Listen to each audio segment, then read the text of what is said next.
get them out of the area, and hopefully force and rush an objective right here. But SKT decide to turn.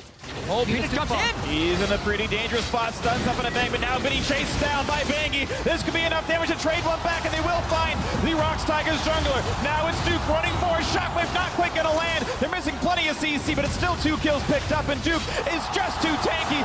Smeb is now alone under the turret, will be running out of health, and it's Kuro to try to save the fight. Looks for Faker, does turn around 1, and Smeb will not be killed off. It's a 2 for 3. Rox finding a couple of kills to get again. Kuro nearly finds a third as well, but that turret has fallen down. It's still a positive play for SKT. And it was looking so much better for SKT until the tail end of that fight where they overchase and give Smeb 2 kills. As Krepo was talking about, the wounds eventually accumulated into some kills. Bad repel there by Peanut. Yeah, bad repel. He's too far up. We just see misalignment within the Rox squad. Look how far Kuro is away, because he was dealing with that mid wave that Faker had already pushed up. If SKT retreat right here, they win out so big. But Kuro, luckily for Rox, on the back end, deals so much damage. Right there, they were caught trying to kill Smeb with the turret, and they weren't actually tracking Kuro's roam, thinking the fight was completely won because they had obliterated the first 3 so quickly. But Kuro definitely showing some strength on Victor. Nice flash to get the flashes out of Bang and Duke. But another...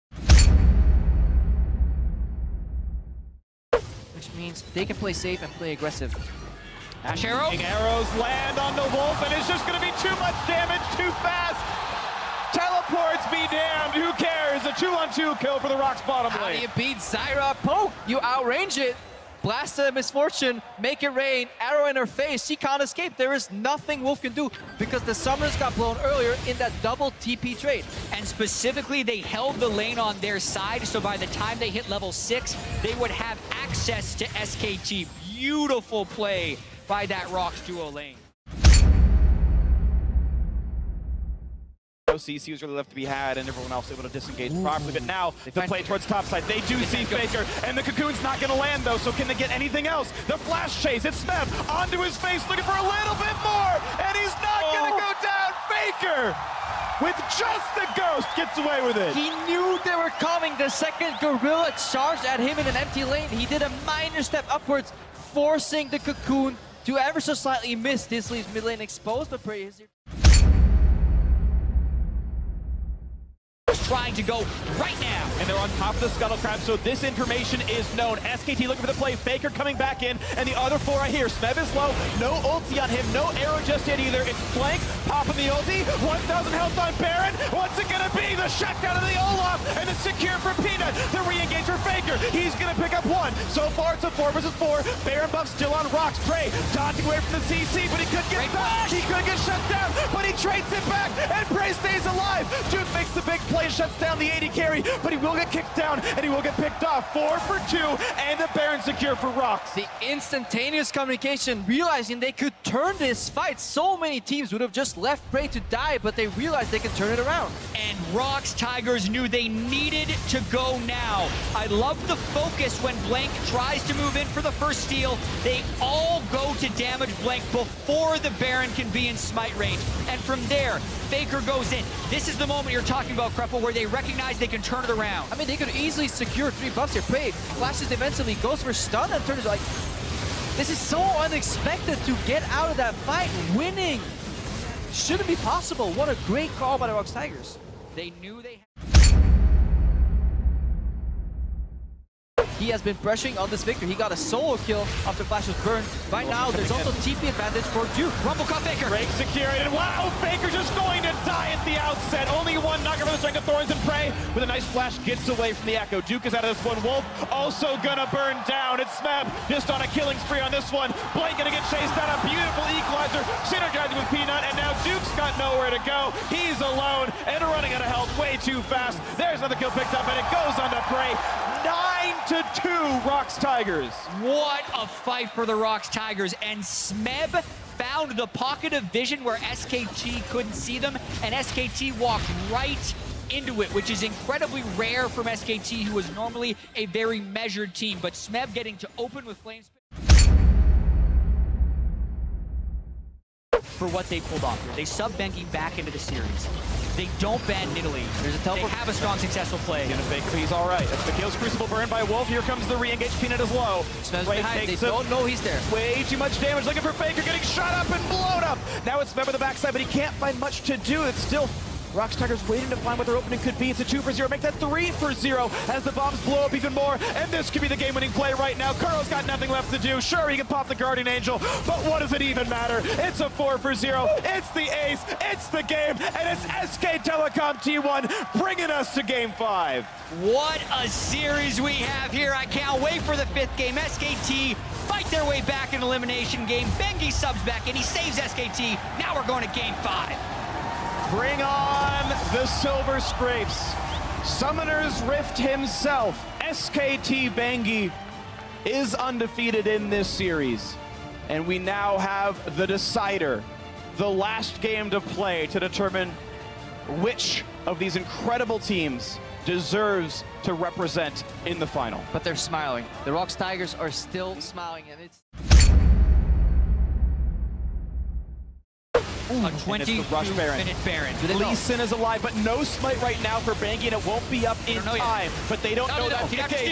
2,700, but he can't do it with smite. It's going to be all about this. He's in the pit, and it's the kill on the Peanut. Fight for either side, and it goes to Smeb to try to save the game. But it's so many kills coming through for SKT. Smeb cannot pick up Bang, and it's a 4-for-0. What the hell just happened? Bengi goes in. He stops Peanut from being able to secure the Baron, but then he leaves the pit. He had the Baron smite. He didn't want to die, even though they caught Rox doing the Baron at 20 minutes, which is a high-risk play. They don't get the Baron, I don't think. No, Jace got the Baron, but they do get the kills, and they can push mid. Kuro, the one surviving member, and now the question is how much does SKT get? Of course, it's early in the game, so it's only one turret. The Baron power play overall, of course, negative 1,000. Maybe more now, 1,900. Momentum for SKT, they have more bases on average than their champions. They're looking for Q on top. They wanted to... I was in range for a play. Q's gonna land onto Smeb. The kick flash, the knockback's not in time. Here comes the rest of it. A nice tackle for Duke. The tidal wave, the bubble, all the damage they could need. Kuro's trying to help. And can they get Bengi? Yes, it's a 1-for-1. Now the re-engage on Duke. Deadly Flourish misses, but Curtain Call could land. Slow into Wolf. Faker comes to help, and he forces the flash out of prey. And it's now the re-engage. Look at the damage Bang can deal. Kuro in danger. Another slow comes out of Kuro. 1-for-1. And this is SKT kind of pulling the trigger too early. They had Ashe coming from base with item advantage. They didn't need to kill Smeb. Just get him away from the minion wave and look. What's worth pointing out as we siege into the top lane. Ashe coming in, gonna get dodged away from. It's now just teleport from Duke top side. And they know Ashe isn't here, so they're actually gonna push really hard to try and get onto Kuro here. He's got a flash. Well, into Kuro, he's got flash, he's got ulti, but he's not gonna burn these spells just yet. He's running out of health way too rapidly, and Blake's gonna pick him off. The shutdown is there, and Gorilla's now just putting bullets into Duke. How much can they really get? Ooh, bullet time does a lot. It forces flash out, and now Prey is here. Exhaust is on. One kill picked up, and Faker gets it back onto Gorilla. Smeb running out of health and gets shut down as well, but Prey, does he find the targets? Peanut has Guardian Angel. Maybe he plays frontline. How much can they really get? Prey turns it back around. Looks for Bang. Looks for it all. He's got one. What else can he get? It's going to be Blake in his sights. He's coming back.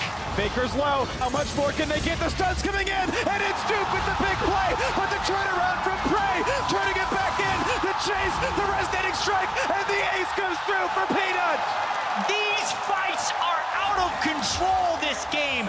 Rox Tigers and Prey in particular, time and time again, when you think an AD carry might go back, Prey stays in and he comes out on top.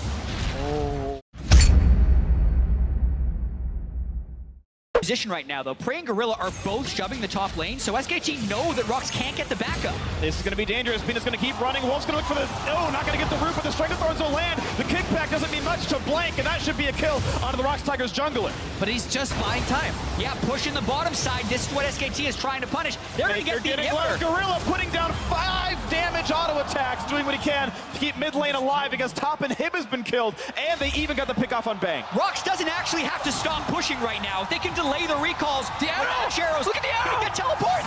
He's gonna stop it. He stopped Duke, which means they can push. It's now on Wolf. It's a teleport coming in for Smeb and Kuro. How much more can be done? They want to win right now. The tank. Wolf running out of health. He's gonna die off. Onto the turrets they go, but the minions are gone, and it's too much. SKT are here to defend. This is a difficult 3v2. Pushing down Duke, down below 1,000. Ults back on towards Prey, push back yet again, but Smeb's running low. But they get it. It's on the Nexus. They're trying to burn it down. Is this not going to be enough? It's not. Rox Tigers answer back with game 2. I love this series. Back and forth and back again. Rox Tigers looked like SKT was going to be able to bring it back on them, and by pushing from the middle of the map all the way through to the Nexus, the cross-map bash arrow to interrupt the teleport, the chase kills as SKT tried to fumble back for the defense of their Nexus. Unbelievable manner in which Rox finished that game.